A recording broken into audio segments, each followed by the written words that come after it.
आयोजन जैसा कि आप लोग को बता ही है कि होली मेला लगने जा रहा है हर वर्ष की भांति।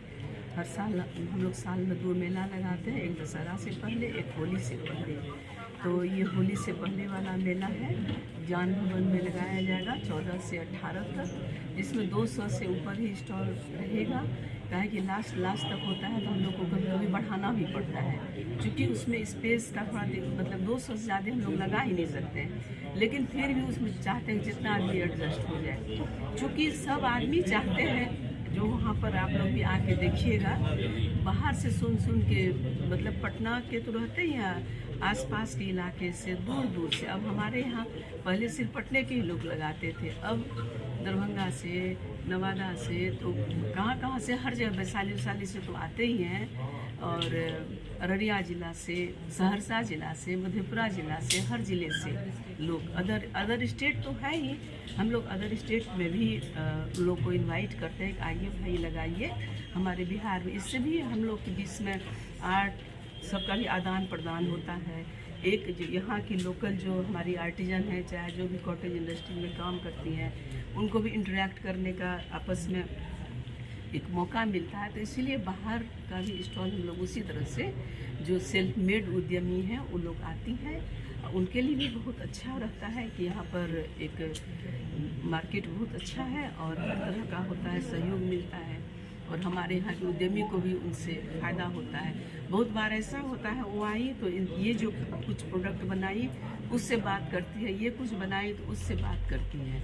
और पर्पज़ भी हमारा यही है, ये तो अलग है ही, लेकिन हम ये भी है कि जो अब ग्रामीण हम लोग का फोकस भी होता है कि ग्रामीण क्षेत्र की जितनी महिलाएं आ जाए। आज अच्छा लग रहा है कि ग्रामीण क्षेत्र की महिलाएं, आप लोग आइएगा भी तो देखिएगा, खुद से भी आप लोग विजिट कर सकते हैं और देख सकते हैं कि कितनी आई हैं। जैसे बिहार में है, बिहार से बाहर जैसे झारखंड, बंगाल, दिल्ली, हरियाणा, वहाँ से भी आने की क्षमता? हाँ, वहाँ से भी आने का आ ही रहे हैं, दिल्ली से भी आ रहे हैं, लखनऊ से आ रहे हैं, कलकत्ता से तो हर बार आते हैं, इस बार भी आएंगे, इसी तरह से आ ही रहे हैं। जो महिलाएं स्टॉल लगाएंगी क्या उनका मिनिमम चार्ज है? हाँ, ज्ञान भवन में लगाते हैं, जो उद्यमी हैं उन लोग को पे करना पड़ता है, जो चार्ज होता है। यदि एक तो दूसरी बात है, जो नहीं सक्षम है उसको हम लोग अपने तरफ से, अपने बिहार महिला उद्योग संघ का जो भी होता है उससे करके, इस बार पहले हम लोग 10 स्टॉल रखे फ्री में, 2 करके दे 20।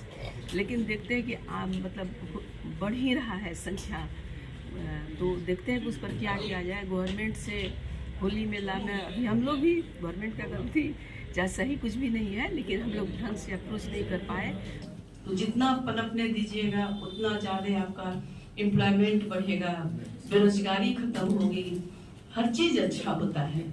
तो इसीलिए हम लोग का यही हमेशा से रहा है कि किस तरह से कॉटेज इंडस्ट्रीज को हम लोग बढ़ावा दें।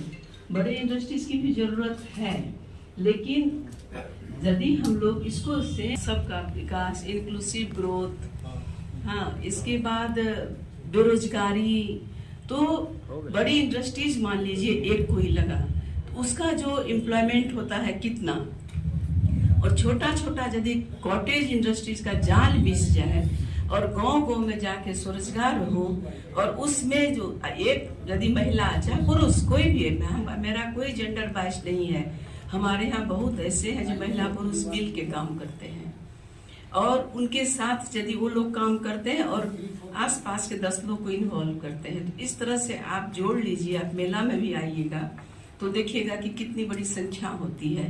तो आप एक संस्था से यदि इतना एम्प्लॉयमेंट जनरेट हो सकता है, इसमें संस्था की क्रेडिट खाली नहीं देते हैं, हम देते हैं कॉटेज इंडस्ट्रीज। तो यदि इस तरह से हम लोग और करें, हम सब का ये कर्तव्य है। सरकार तो अपने जगह पर ठीक है, लेकिन हम लोग जैसे संस्था हैं, BIA में हम लोग कर रहे हैं और BIA का हमेशा साथ रहा है। तो आशीष जी अभी वाइस प्रेसिडेंट BIA के हैं, और हमेशा हम लोगों को जिस भी तरह